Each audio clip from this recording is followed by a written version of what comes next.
All right, this is now the start of our 30-minute staff meeting here since with Brian and Tom. And it's my job to get them to try to say some of the things that we really talk about off air, though we know we really can't say all of them. But Brian joins us, and Tom. Peyton Stovall, by the way, very impressive. I mean, he's just a really impressive guy, and really enjoyed that interview. If you missed that, that replay will come up. We also want to thank our sponsors, Hilton Garden Inn, and also State Farm agent Trent Johnson, and Triple X on the hill, but on the level of Purdue tradition since 1929. All right, Tom, a big day for Purdue tomorrow. I mean, even though you got teams sitting at 3-4, Illinois, 2-5, Purdue. Both teams have little margin for error if they want to reach the postseason, and both teams, I think, really feel like they need to. Maybe Illinois more than Purdue, but a lot at stake for tomorrow's game. Yeah, Alan, like you said, Purdue's 2-5. We all know they have to get 6 victories to be bowl eligible. So do the math, right? You got to go 4-1 down the stretch, and this is one. If you're one of those people like us who likes to peek at the future schedule, that Purdue has to win. Period. End of story. Illinois, Nebraska at home, go to Northwestern, off, go to Wisconsin, IU at home. So those are your remaining games. And like you said, Alan, this is a big one for Purdue, an Illinois program they sort of had under their thumb recently, but of course coming off the big upset of number 6 Wisconsin last week. Got to give Illinois credit. Oh, yeah. But in a lot of ways, Wisconsin was its own worst enemy last Saturday in a game where they were, I think, a 30.5-point favorite. So again, Purdue, I think defensively, guys, to me that's been one of the more impressive parts of the team in recent games. That was the unit that kept Purdue in the ballgame in Iowa last week. I believe they've given up just 5 touchdowns in the last 10 quarters. Give Nick Holt and company credit. They've gone to a little more aggressive approach, and even though they're shorthanded, that unit's played pretty well. Brian, how do you view this one going in? I mean, obviously Purdue has got a lot to play for still. Weather could be a factor, tomorrow probably will be a factor, but if you're Purdue, what should your mindset be? Just win. I mean, I don't know what my mindset would be other than to win. I mean, I don't know when half of your team is hurt or has been hurt, I don't know if necessarily this season is about getting to a bowl game anymore as much as it is just making the best of a really difficult situation. But if you want to get to 500 by the end of the year, if you want to play a 13th game, this is one you can't not get this one because this is at best, very average Illinois team. To me, Wisconsin was total fluke, total trap game, riffraff, noon start on the road, turnovers. I mean, that's what last week was. I think Purdue, even in its tattered state personnel-wise, I think Purdue is eye to eye with Illinois, if not better. I think Purdue has shown some improvement here the last couple of weeks to suggest that things have bottomed out, and now that they start getting a little bit better each week, maybe, it just feels like things are pretty well set up for Purdue here. Yeah. Tom, you were obviously out in Iowa City last week in a game that they played in a little bit of rain as well. On the front end of that day, it was a beautiful day in West Lafayette. Not as nice in Iowa City, but this has got a Purdue Jack Plummer's evolution or how he's evolved. I thought he, last week, first half okay, third quarter not so much, fourth quarter pretty darn good again. Yeah. Was it a speed of game issue in terms of, some people say, well, it's just, they start throwing the ball in a little different tempo. How did you view his performance, and what do you see for him going forward? Well, like you said, he had his struggles in the third quarter in particular. You got to give Iowa's defense some credit too, Alan. Phil Parker, the defensive coordinator, that Iowa defense is pretty salty, and I think they scored as many points against Iowa as any Big Ten team has all year. So you're seeing that offense develop some chemistry. I think you're seeing the line finally sort of find a unit and a configuration that they can work with. We're seeing the development of Jack Plummer to David Bell. I mean, 2 weeks in a row, the Big Ten Freshman of the Week, David Bell, 13 catches last week, 197 yards, which is the most ever for a freshman in Purdue history. Bryson Hopkins is still a weapon. So, again, the offense continues to evolve. It's still going to be an offense that's going to be centered around the pass, obviously. Talking to Coach Braum after practice yesterday, getting the injury breakdowns.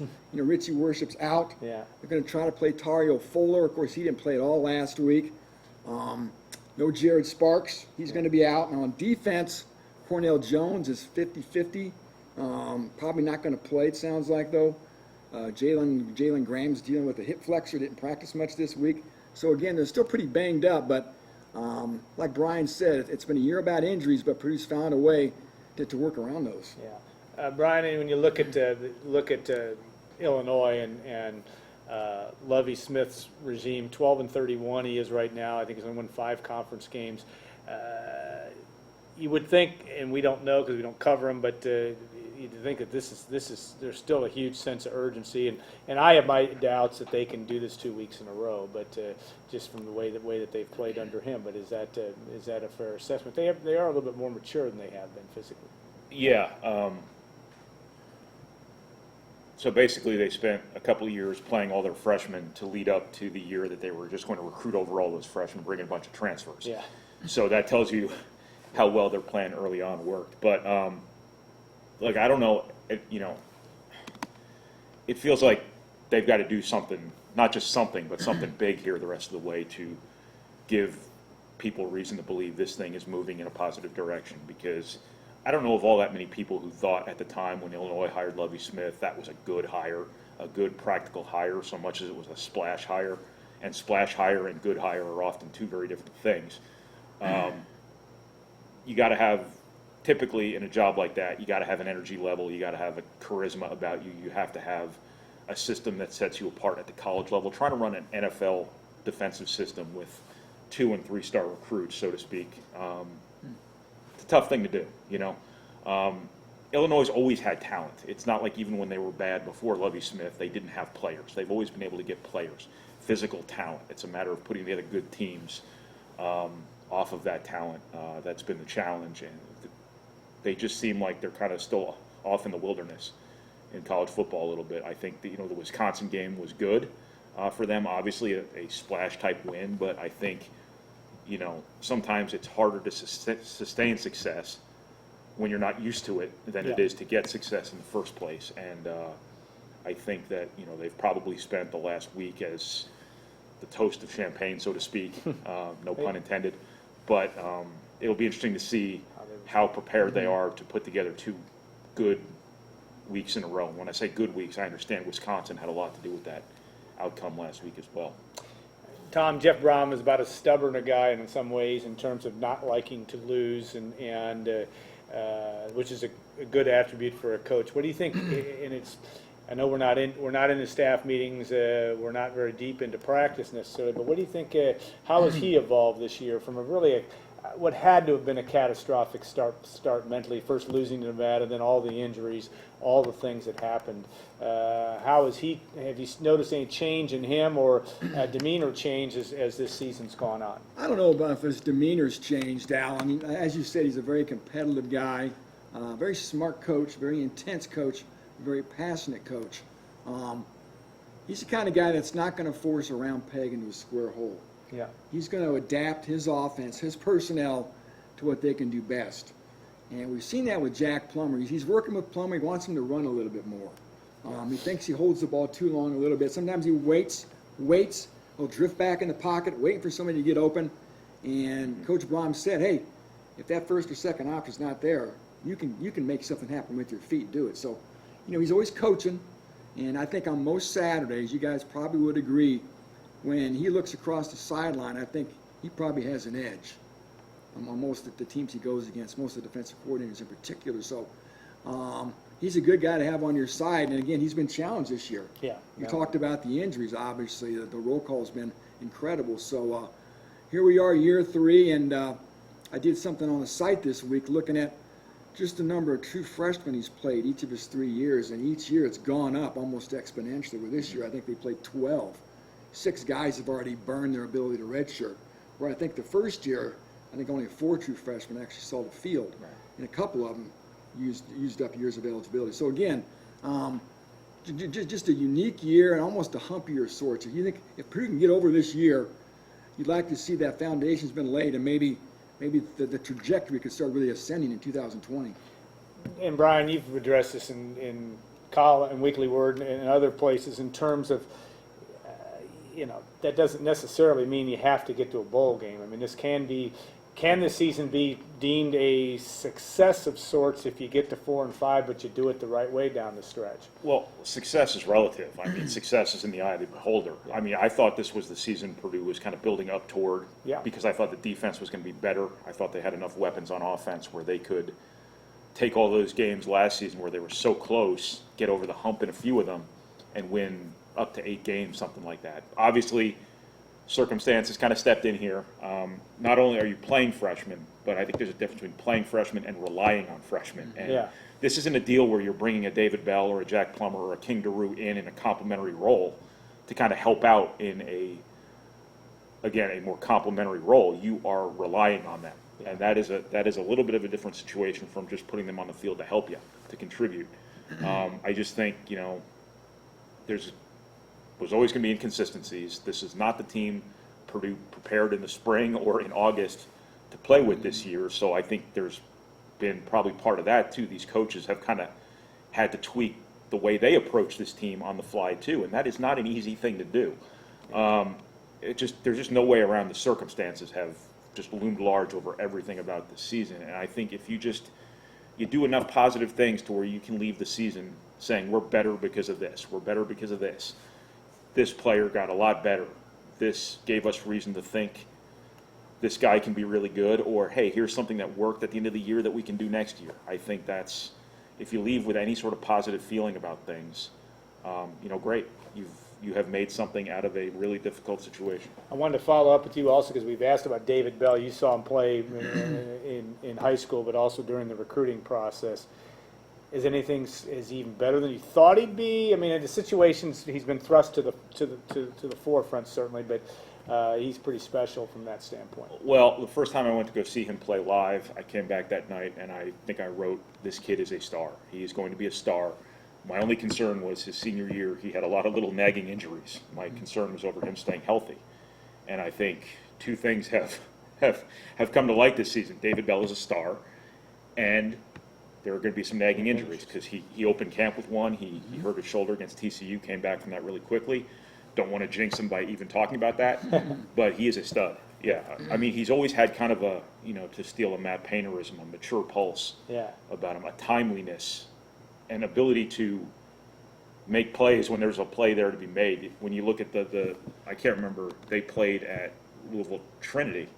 On ESPN early last season, and I think he scored not a walk-off touchdown, but Warren Central stole that game at the end, basically won that game at the end, and he made the play, scored the long touchdown that won that game on national television.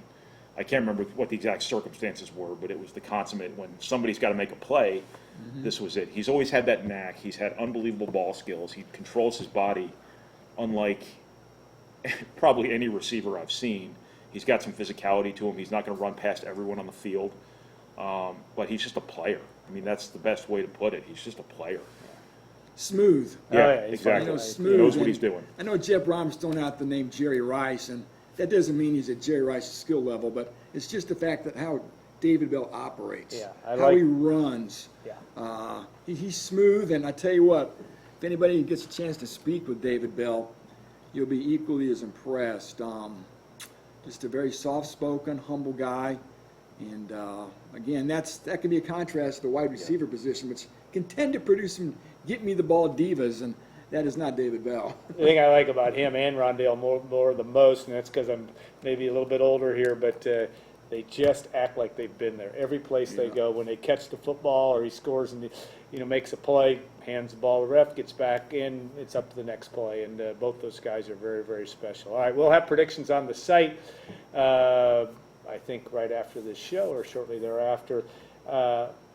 Rain factor tomorrow. I'm not asking you to give your predictions just yet, but we've all seen games in the rain over the years. It can have an impact, but how do you do it? It sounds like it could be worse in the second half. Yes. The temperature is going to be in the low 50s, some light rain early on, then it could get worse, as the forecasters say, in the second half. And, we talked to Jeff Brom yesterday. They're prepared, obviously. They played with the wet football yesterday. You can only prepare so much for the elements, but it sounds like it could be pretty bad. It could be a wet surface. So that's obviously going to have a big impact on the ball game. And, again, I like Purdue's chances. You know, but Brian talked about the personnel matchups and the sense of urgency. And again, it's a big game for Purdue. Obviously the biggest game of the year. And I know the odds of getting to a bowl may be long, but it's still there. If this team can get to 6-6, I mean, it would be quite a feat. Yeah. Brian, anything else you want to add before people read your prediction here? I just think, you know, in these games where Purdue just has to take away the run and make a average quarterback beat them, this happened 2 weeks ago, and Purdue won 40-14. Yeah. Against a team with good athletes, with good running backs, where we talk about a lot of the same kind of dynamics. You know, Illinois is going to play this Tampa 2. That's going to open up some opportunities over the middle of the field. It's exactly what Maryland did, and Purdue threw it over the middle all day long and scored 40 points. It just seems like a lot of things set up for Purdue here. I know we'll talk about the rain a lot, but the rain affects the defense too. Yeah. It just feels like, you know, Purdue at home should have a good number of things going for it here. Keep in mind, they both picked Maryland to beat Purdue. I did not. So I didn't. They don't. Didn't you pick? No. No. They picked. I'm sorry. They both picked Purdue Yes. to beat Maryland. Oh, that's more like it. I picked Maryland to beat Purdue. I'm still hearing about it. Real quick, So, hey, tomorrow yeah. Bryson Hopkins, look for him to have a big game. I think this is a big game for him. His dad, Brad Hopkins, former linebacker, B-Hop. offensive tackle, Yeah. B-Hop. Yeah. I talked to Bryson this week. He's pretty stoked about it. He likes showing his dad up. And the Brandon Peters storyline, of course, Avon, Indiana. His sister played volleyball at Purdue. Grad transfer from Michigan. Is Illinois' quarterback was a guy Purdue had looked at some point in the recruiting process coming out of Avon and even Michigan. So again, maybe he'll be a little extra motivated going against the Boilers. And Bryson's dad, and I think he hinting at, had played at Illinois. Yep. So before his times with the Tennessee Titans, et cetera. So, all right, we'll take a 2-minute break. Bring in. We're going to have Brian and I will talk a little hoops. A lot of that going on, obviously, as Matt Painter gets his team ready for the 2019-20 season. We'll look forward to doing that and take a 2-minute break, and we'll be back for our final segment of Gold and Black Live.